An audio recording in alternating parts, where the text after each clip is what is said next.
Hi friends, welcome back to our channel. ఏపీలో రైతు భరోసా అమలు. ఏపీలో కొత్త ప్రభుత్వం రైతు భరోసా పేరునైతే అన్నదాత సుఖీభావగా మార్చారు. దీనికి అనుగుణంగా ప్రభుత్వ వెబ్సైట్లో మార్పులైతే చేశారు.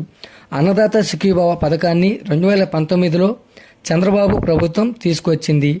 తాము అధికారంలోకి వస్తే రైతులకు ఏటా 20,000 అందిస్తామని టీడీపీ అధినేత ప్రస్తుత ముఖ్యమంత్రి చంద్రబాబు నాయుడు గారు అయితే సూపర్ 6లో ప్రకటించారు. అయితే రైతులకు ప్రతి ఏటా 20,000 సాయం చేస్తామన్న టీడీపీ కూటమి ఎన్నికల హామీ సందిగ్ధంలో పడింది. మరో 4 నెలలకు ప్రభుత్వం vote on account budget ordinance తెచ్చిన నేపథ్యంలో ఈ పథకం అమలు ఎప్పుడు చేస్తారనేది స్పష్టత రావడం లేదు.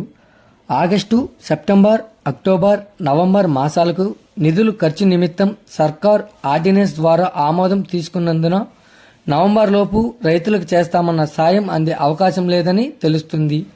అయితే పూర్తిస్థాయి బడ్జెట్ ప్రవేశపెట్టాకైనా ఈ ఏడాదిలో రైతులకు సాయం చేస్తారా లేదా అనే సందేహాలైతే మొదలవుతున్నాయి. అయితే ముఖ్యమంత్రి చంద్రబాబు నాయుడు గారైతే అసెంబ్లీలో బయట తాము హామీలిచ్చామని కానీ ఖజానాలో నిధులు లేవని పదే పదే ప్రస్తావిస్తున్నారు.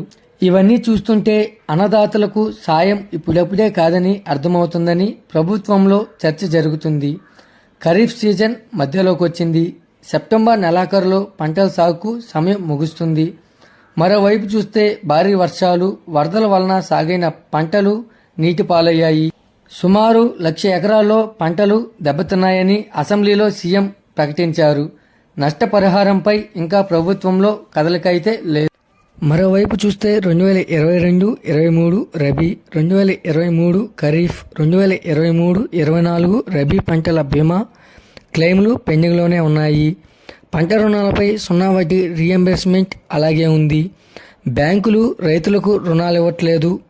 కౌలు రైతులకైతే ఆ వసతులు అసలే లేవు. దాంతో రైతులు ఖరీఫ్ పెట్టుబడుల కోసం వెతుకులాటలో ఉన్నారు.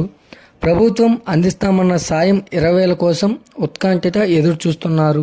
అయితే రైతులకు చేస్తామన్న సాయం ఇప్పటి వరకు ప్రభుత్వంలో కనీసం చర్చ లేదు.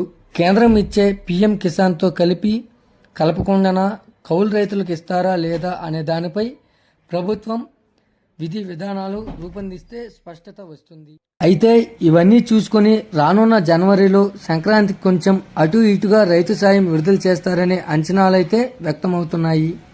ఈ వీడియో కనుక నచ్చినట్లయితే లైక్ చేసి సబ్స్క్రైబ్ చేయండి. మరొక కొత్త అప్డేట్తో మీ ముందుకు తీసుకొస్తాను.